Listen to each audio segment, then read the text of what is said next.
Here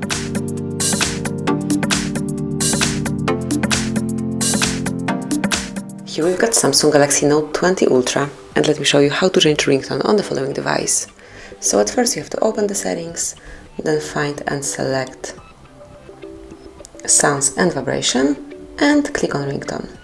And here pick SIM card that you would like to change this ringtone to, and here you've got all the options, so let me show you the sound that you can apply.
pick the one that you like the most, go back, and as you can see it has been already changed. So that would be all. This is it.